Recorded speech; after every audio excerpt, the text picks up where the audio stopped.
Una cuerda es un útil imprescindible que todos conocemos.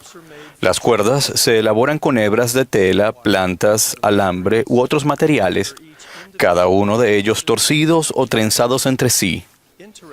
Curiosamente, hay materiales bastante corrientes que se pueden entretejer y llegar a ser excepcionalmente fuertes. Así, conectar y unificar eficazmente materiales ordinarios pueden producir un objeto extraordinario. Al igual que una cuerda adquiere su fuerza al entrelazar muchas hebras individuales, el Evangelio de Jesucristo brinda la más grandiosa perspectiva de verdad y ofrece las más ricas bendiciones a medida que prestamos atención a la admonición de Pablo de reunir todas las cosas en Cristo, tanto las que están en los cielos como las que están en la tierra. De manera importante, esa reunión vital de la verdad se centra en el Señor Jesucristo, porque Él es el camino y la verdad y la vida. Ruego que el Espíritu Santo nos ilumine a cada uno de nosotros mientras sopesamos cómo el principio de reunir todas las cosas en Cristo se aplica de formas prácticas a aprender y vivir su Evangelio restaurado en nuestra vida diaria. Vivimos en una época singular y de revelación en la Iglesia restaurada de Jesucristo. Los ajustes históricos que se han anunciado hoy tienen solamente un propósito global: fortalecer la fe en el Padre Celestial y su plan, y en su Hijo Jesucristo y su expiación. El horario de las reuniones dominicales no se acortó simplemente. Más bien, ahora tenemos oportunidades y responsabilidades de manera individual y como familias para utilizar nuestro tiempo a fin de mejorar el día de reposo como delicia en casa y en la iglesia.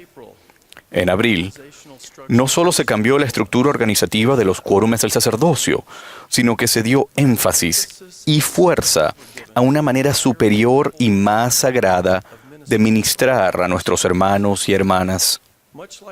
Al igual que las hebras trenzadas de una cuerda constituyen un útil, potente y duradero, todas estas acciones interrelacionadas forman parte de un esfuerzo unificado para alinear mejor el enfoque, los recursos y la obra de la Iglesia restaurada del Salvador con su misión fundamental: ayudar a Dios en su obra de llevar a cabo la salvación y la exaltación de sus hijos.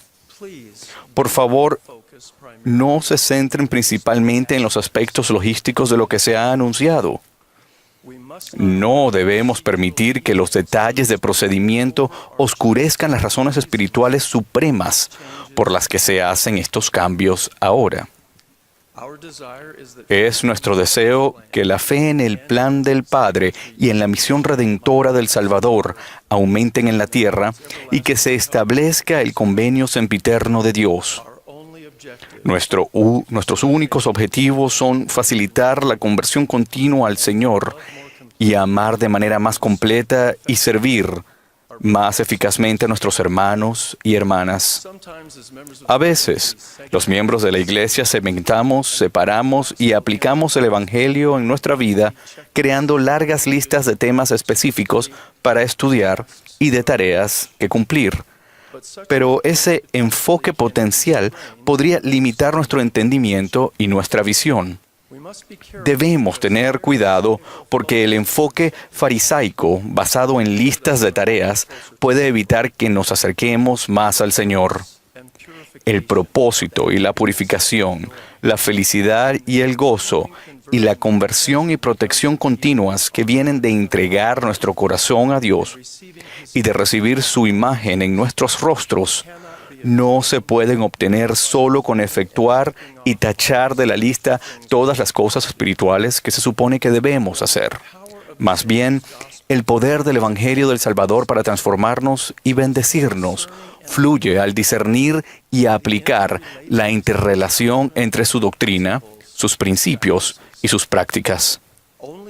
Solo si reunimos todas las cosas en Cristo, centrándonos con firmeza en Él, pueden las verdades del Evangelio actuar sinérgicamente para ayudarnos a ser capaces de lo que Dios desea que lleguemos a ser y perseverar valientemente hasta el fin. El Evangelio de Jesucristo es un tapiz bien coordinado y entretejido.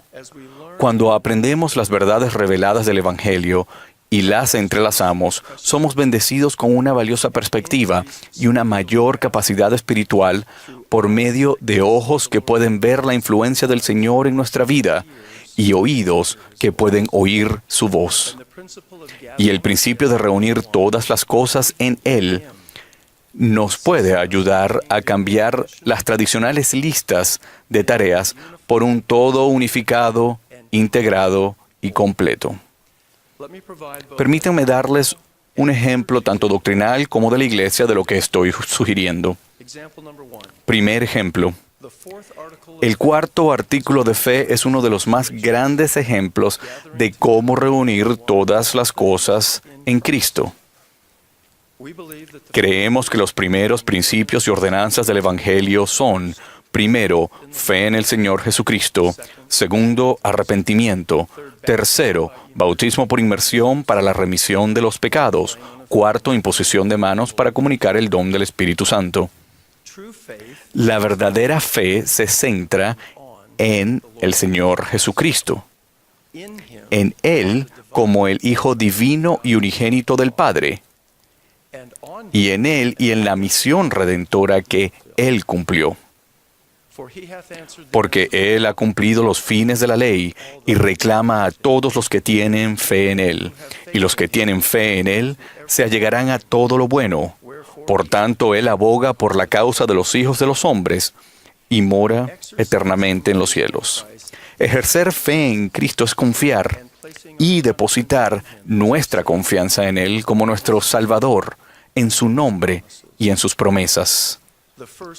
La primera y natural consecuencia de confiar en el Salvador es arrepentirse y alejarse del mal. Al ejercer fe en el Señor, de manera natural nos volvemos hacia Él, venimos a Él y dependemos de Él. Por tanto, el arrepentimiento es confiar en el Redentor y contar con que Él hará lo que no podemos hacer por nosotros mismos. Cada uno de nosotros debe confiar íntegramente en los méritos de aquel que es poderoso para salvar, porque solamente por medio de los méritos y misericordia y gracias del Santo Mesías podemos llegar a ser nuevas criaturas en Cristo y al final regresar a la presencia de Dios y morar con Él. Las ordenanzas del bautismo por inmersión para la remisión de los pecados requiere que confiemos en Él, dependamos de Él y lo sigamos a Él. Nefi proclamó: sé que si seguís al Hijo con íntegro propósito de corazón, sin acción hipócrita y sin engaño ante Dios, sino con verdadera intención, arrepintiéndoos de vuestros pecados, testificando al Padre que estáis dispuestos a tomar sobre vosotros el nombre de Cristo por medio del bautismo, sí, siguiendo a vuestro Señor y Salvador y descendiendo al agua, según su palabra, he aquí, entonces recibiréis el Espíritu Santo. Sí, entonces viene el bautismo de fuego y del Espíritu Santo.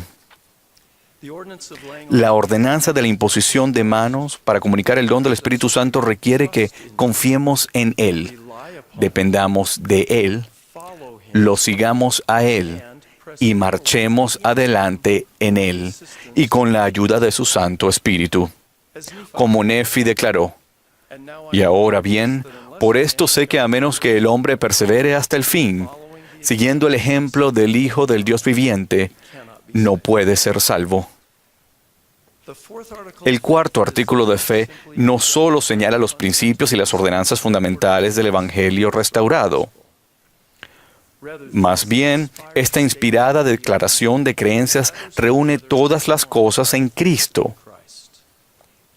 Confiar en Él, depender de Él, seguirlo a Él y marchar adelante con Él, incluso en Él. Segundo ejemplo, Ahora deseo describir cómo todos los programas y las iniciativas de la Iglesia se reúnen en Cristo. Se podrían presentar muchos otros ejemplos, solamente usaré unos cuantos.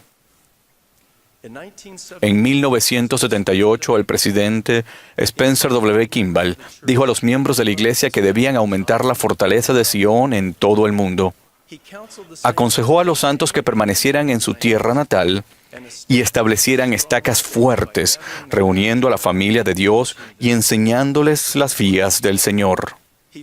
Después, señaló que se construirían más templos y prometió bendiciones a los santos donde quiera que vivieran en el mundo. Al aumentar el número de estacas, se intensificó la necesidad de que las casas de los miembros se convirtieran en lugares donde los miembros de la familia les gustara estar, donde pudieran enriquecer su vida y encontrar amor mutuo, apoyo, aprecio y aliento. En consecuencia, en 1980, se agruparon las reuniones dominicales en un bloque de 3 horas para volver a enfatizar la responsabilidad personal y familiar de aprender, vivir y enseñar el Evangelio. Este énfasis en la familia y el hogar se reafirmó en La Familia, una proclamación para el mundo, presentada por el presidente Gordon B. Hinckley en 1995.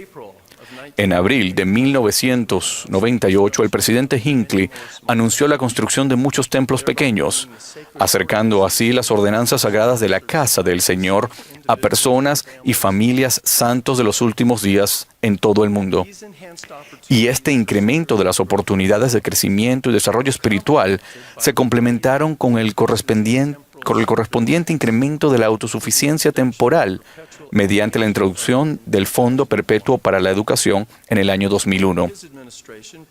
Durante su administración, el presidente Thomas S. Monson exhortó repetidamente a los miembros a ir al rescate e hizo hincapié en cuidar de los pobres y necesitados como una de las responsabilidades divinamente establecidas de la Iglesia. Continuando con el énfasis en la preparación temporal, en 2012 se implementó la iniciativa de los servicios de autosuficiencia. En los últimos años, se ha hecho hincapié en los principios fundamentales sobre cómo hacer del día de reposo una delicia en el hogar y en la iglesia, todos los cuales se han reenforzado, preparándonos así para el horario dominical de las reuniones que se han anunciado en esta sesión de la Conferencia General. Y hace 6 meses, los quórumes del sacerdocio de Melquisedec se fortalecieron y alinearon más eficazmente con las organizaciones auxiliares para lograr un enfoque más elevado y sagrado a la administración. Mis hermanos y hermanas, creo que la secuencia y el momento en que se ha llevado a cabo estas acciones a lo largo de varias décadas nos pueden ayudar a ver una obra unida y completa, y no solo una serie de iniciativas independientes y aisladas. Dios ha revelado un modelo de progreso espiritual para las personas y las familias mediante ordenanzas, enseñanzas, programas y actividades que se centran en el hogar y cuentan con el apoyo de la Iglesia. Las organizaciones y los programas de la Iglesia existen para bendecir a las personas y a las familias y no son un fin en sí mismos. Ruego que podamos reconocer la obra del Señor como una gran obra mundial que cada vez más se centra en el hogar y cuenta con el apoyo de la Iglesia. Sé y testifico que el Señor está revelando y que aún revelará muchos grandes e importantes asuntos pertenecientes al reino de Dios. Comencé mi mensaje resaltando la fortaleza que se crea cuando hebras individuales de material se retuercen o se trenzan en una cuerda. De forma similar, les prometo que será evidente un aumento en la perspectiva, el propósito y el poder al aprender y vivir el Evangelio restaurado mientras nos esforzamos por reunir todas las cosas en Cristo. Todo en Él. Todas las oportunidades y bendiciones de consecuencia eterna se originan, son posibles y tienen un propósito, gracias al Señor Jesucristo, y perduran por medio de Él. Como testificó Alma, no hay otro modo o medio por el cual el hombre puede ser salvo, sino en Cristo y por medio de Él. He aquí, Él es la vida y la luz del mundo. Con gozo declaro mi testimonio de la divinidad y de la realidad viviente del Padre Eterno y de su Hijo amado, Jesucristo. En nuestro Salvador encontramos gozo y en Él encontramos la certeza de la paz en este mundo y la vida eterna en el mundo venidero. De ello testifico en el sagrado nombre de Jesucristo. Amén.